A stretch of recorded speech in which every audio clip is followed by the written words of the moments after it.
स्वागत है आपका अपना प्यारा सा यूट्यूब चैनल साइंस कैंपस में। आज हम क्लास 12th के हिंदी व्याकरण का संज्ञा चैप्टर लेकर के आए हैं। संज्ञा चैप्टर लेकर आए हैं। पहले वीडियो में हम लोग शब्द विचार के बारे में पढ़ लिए थे और वह शब्द विचार को जो है व्यवहार की दृष्टि से 5 भागों में बांटा गया था, जिसमें पहला पार्ट मेरा था संज्ञा। तो आज हम लोग संज्ञा के बारे में अध्ययन करेंगे। तो सबसे पहले जानेंगे संज्ञा क्या है। तो किसी व्यक्ति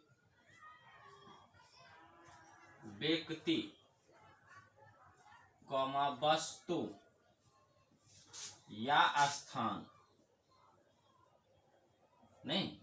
किसी व्यक्ति कॉमा वस्तु या स्थान के नाम को ही हम लोग क्या कहते हैं, संज्ञा कहते हैं। ठीक ना। किसी व्यक्ति कॉमा वस्तु या स्थान के नाम को ही क्या कहा जाता है, संज्ञा कहा जाता है। तो व्यक्ति जैसे राम हो गया, व्यक्ति का नाम क्या है, राम है, मोहन है, सोहन है। ये सब किसी व्यक्ति का नाम है तो इसको हम लोग संज्ञा कहेंगे। वस्तु का नाम कलम हो गया, कुर्सी हो गया, ठीक, कुर्सी हो गया, कप हो गया। तो जितनी भी वस्तु है, वस्तु के नाम को ही हम लोग क्या कहते हैं, संज्ञा कहते हैं। और स्थान का नाम, स्थान का कुछ भी नाम ले लो, बांका, भागलपुर, पटना,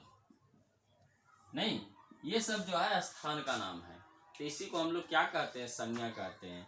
किसी व्यक्ति वस्तु या स्थान के नाम को ही क्या कहा जाता है, संज्ञा कहा जाता है। ठीक ना। किसी व्यक्ति वस्तु या स्थान के नाम को संज्ञा कहते हैं। ठीक। तो सबसे पहले संज्ञा का डेफिनेशन लिखेंगे हम लोग। किसी व्यक्ति कॉमा वस्तु या स्थान के नाम को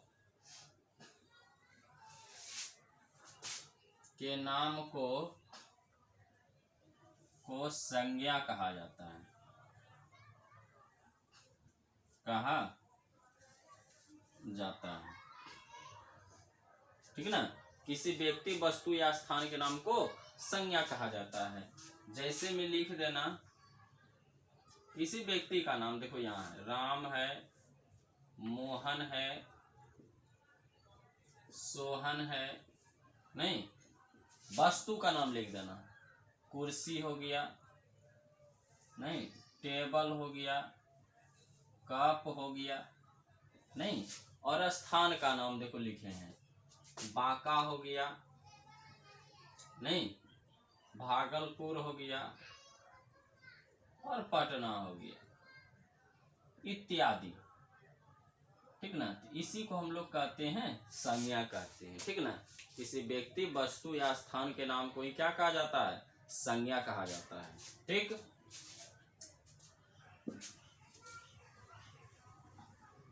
इसके जो होते हैं, इसके 5 भेद होते हैं। कितने भेद होते हैं, 5 भेद होते हैं। अगर पूछा जाए संज्ञा के कितने भेद होते हैं तो कहना इसे 5 भागों में बांटा गया है। ठीक। पहला को हम लोग कहेंगे, इसको 5 भागों में बांटा गया है। पहला को कहना व्यक्तिवाचक संज्ञा, व्यक्तिवाचक संज्ञा। दूसरा कहना जातिवाचक संज्ञा, जातिवाचक संज्ञा। तीसरा कहना भाववाचक संज्ञा।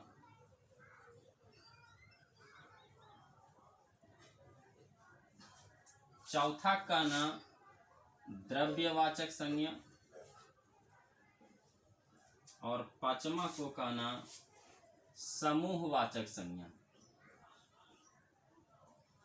समूहवाचक संज्ञा ये नहीं दिखा रहा है ना, इसको आगे कर देते हैं। इसको कहेंगे समूहवाचक संज्ञा।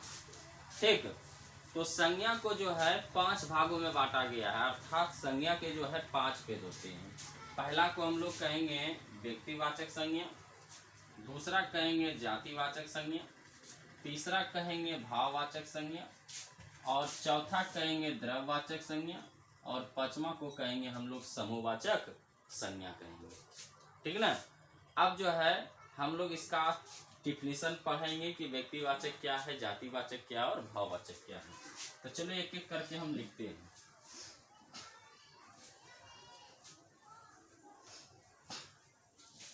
ठीक, ये संज्ञा के जो था कितने भेद था, 5 भेद था। ठीक ना।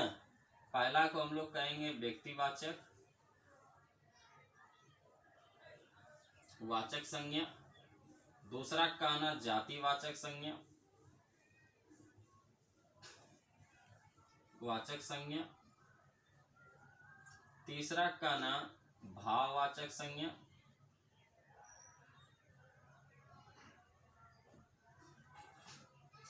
चौथा कहना द्रव्यवाचक संज्ञा,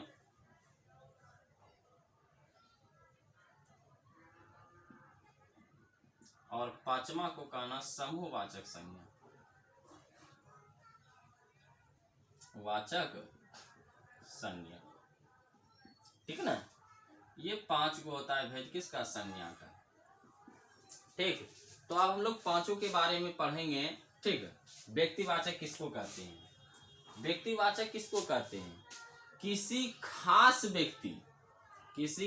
व्यक्ति और वस्तु, ठीक ना, किसी खास व्यक्ति कोमा वस्तु या स्थान के नाम को हम लोग कहते हैं व्यक्तिवाचक संज्ञा कहते हैं। किसी खास व्यक्ति कोमा वस्तु या स्थान के नाम को ही हम लोग कहते हैं व्यक्तिवाचक संज्ञा। खास का मतलब वैसा व्यक्ति या वैसा वस्तु जो दुनिया में अकेला हो। ठीक ना, वैसी वस्तु या व्यक्ति जो दुनिया में अकेला हो, उसी को हम लोग कहेंगे व्यक्तिवाचक संज्ञा। बाकी स्थान तो सब अकेला ही होता है।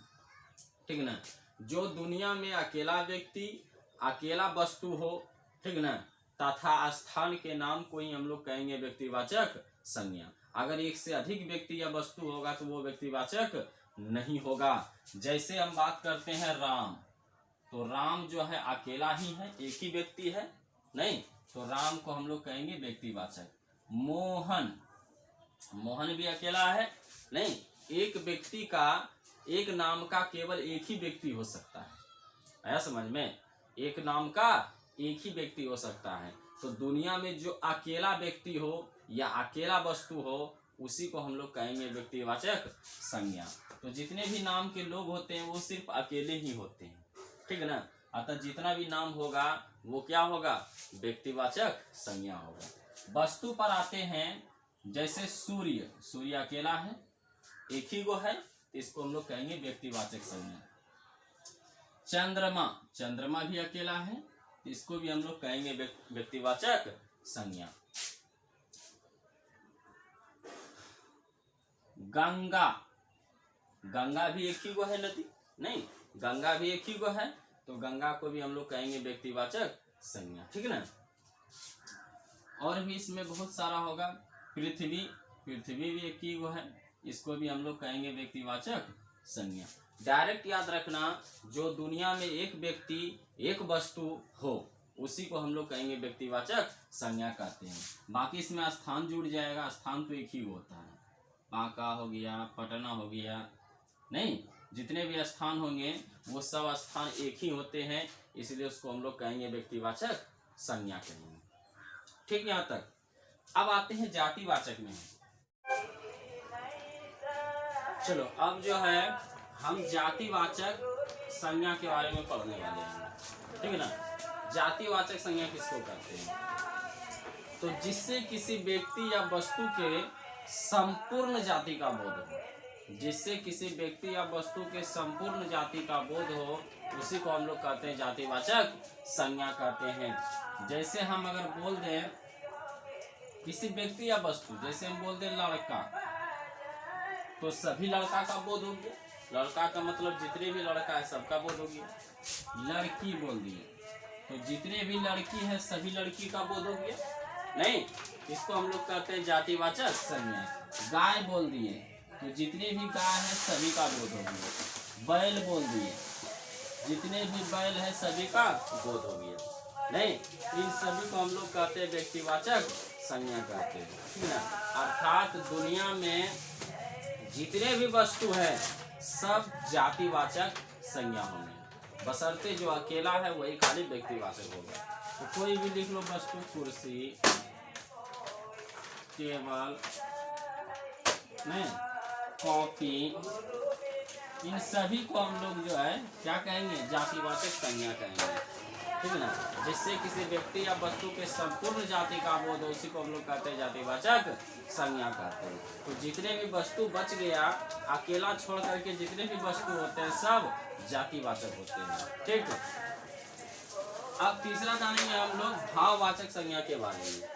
तो जिससे स्वभाव का बोध हो, किसका बोध हो, जिससे स्वभाव का बोध हो उसको हम लोग कहते हैं भाववाचक संज्ञा कहते हैं। जिससे स्वभाव का बोध हो, जैसे लड़कपन, नहीं, लड़कपन, बुढ़ापा, बुढ़ापा, मिठास, सर्दी, गर्मी, गर्मी, प्रेम, ये सब जो है सब जो कहलाएगा भाववाचक संज्ञा कहलाएगा, क्योंकि इससे जो है स्वभाव का बोध हो रहा है, ठीक ना, इसलिए इसको हम लोग कहते हैं भाववाचक संज्ञा कहते हैं।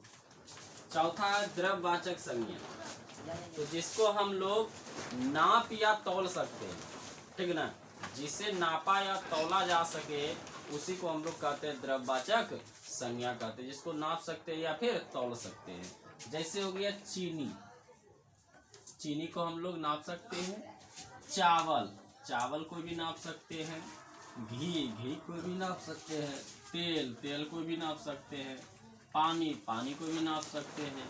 मतलब जिन जिन वस्तुओं को हम नाप सकते हैं उसी को कहेंगे हम लोग द्रव्यवाचक संज्ञा कहेंगे, ठीक ना। अब पांचवा है लास्ट, समूहवाचक संज्ञा। तो समूहवाचक संज्ञा किसको कहते हैं, जिससे झुंड का बोध हो, ठीक ना, जिससे झुंड का बोध हो उसी को हम लोग कहते हैं समूहवाचक संज्ञा कहते हैं। जैसे मेला, मेला जो है हमेशा झुंड में ही होता है, नहीं। सैनिक, सैनिक भी जो है हमेशा झुंड में ही रहते हैं। झगड़ा, झगड़ा भी हमेशा किस में होता है, झुंड में ही होता है। दल, दल, दल मतलब संगठन, दल भी जो होता है झुंड का ही बनता है, ठीक ना। तो जिससे झुंड का बोध होगा उसी को हम लोग कहेंगे समूहवाचक संज्ञा कहेंगे, ठीक ना। यहीं तक आज ये पूरा संज्ञा जो है खत्म हो चुका है।